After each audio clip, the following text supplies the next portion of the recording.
Hey, you beautiful people, the Gaming Nice Guy here. Today we're going to be talking about relationships and gaming. How do we keep these two things balanced? So the first thing I want to address to you is my history with video gaming. I've been gaming since I was in the first grade. My first system was the Atari 2600. I'm 44 now. I've been married about 11 years. And so I've had a lot of experience since the dawn of gaming, so I can kind of share with you some of the experiences that I had even as a kid all the way to being a grown man and being married. Well, to start off, my first system was the Atari 2600, and it was pretty archaic at the time, but I was pretty blown away by it. I got into it, but then after a while it kind of faded out, and I remember the Nintendo NES came out and I really wanted it. And I got it for Christmas, and yeah, I was obsessed with it. My grades started getting affected by it, and I remember my parents taking it away from me, and I would sneak and connect it up while they were asleep so I could play, the games and stuff like that. So I was pretty obsessed with it, and I remember, being a kid and thinking about it 24 hours a day, going to school thinking about playing, Super Mario Brothers and stuff like that. And so I've been pretty obsessed with gaming since then. And then as I got older, I would get the Sega Master System, the 3DO, I got the Genesis. I never got the Super NES because at that time I got into my car and I kind of stepped away from gaming for a while. But I eventually came back and got the 3DO, the Dreamcast, the PlayStation, Xbox, everything. So I've been through it. And, when I had girlfriends at the time, some of them were okay with it, some were not. And I remember the last serious relationship I did have, she basically said, I want somebody that's more grown. It's not going to be a man-child. I need somebody that's going to be a little bit more serious. So I know what it's like to, be older and people look at you, still play games? Like, that's kind of weird, There's still a little bit of a stigma, even though it's now more accepted that people are playing. I mean, I've talked to people at work and they're into their games, but I'm a little bit more than the average bear because, I'm married, I got a child, and I got a family, and I got a wife. And there's been some struggles in the past about that, I remember, because another thing is like once you get married, you do have finances. And let's say, a lot of times I look at these YouTubers with these big collections and I'm just like thinking to myself like, wow, that's a lot of money there, and, your wife's going to be like, what are you doing? That's my money.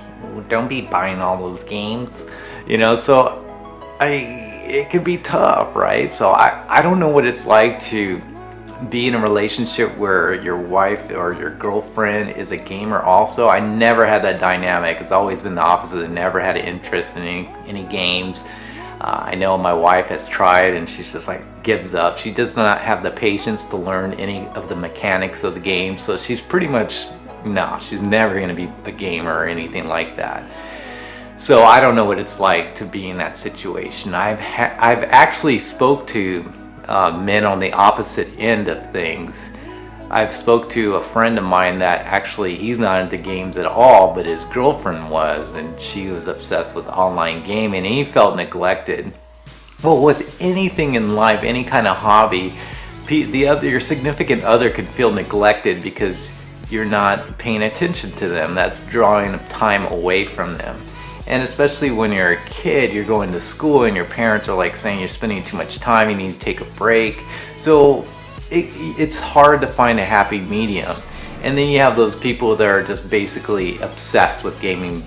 They're losing their jobs, that's all they're doing is gaming. That's a big problem.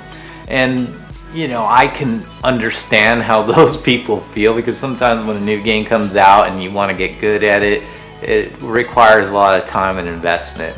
And with me, in the past, I've had problems, in my marriage because, let's say money was a little bit tight, but you want a new game, or like at one point in my life, I wanted a 3DS because I really liked The Legend of Zelda: Ocarina of Time. So when that came out, I was like, I want to buy the 3DS, but I didn't want to tell my wife. So I went out on a Saturday and I ended up buying it, but I didn't tell her. And I remember I'd be playing it while she was asleep, and you know, when she was in bed, I'd be playing it right next to her and stuff like that. But one day she was cleaning the house and she found it. She's like, "What's this?" I'm all, "Well, you know, I bought it." She was upset that, you know, I didn't tell her, and then on top of that, you know, we shouldn't have been spending the money because money was tight.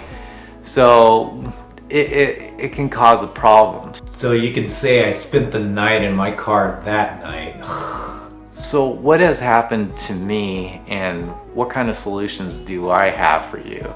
Well, your significant other has to have some kind of patience with you.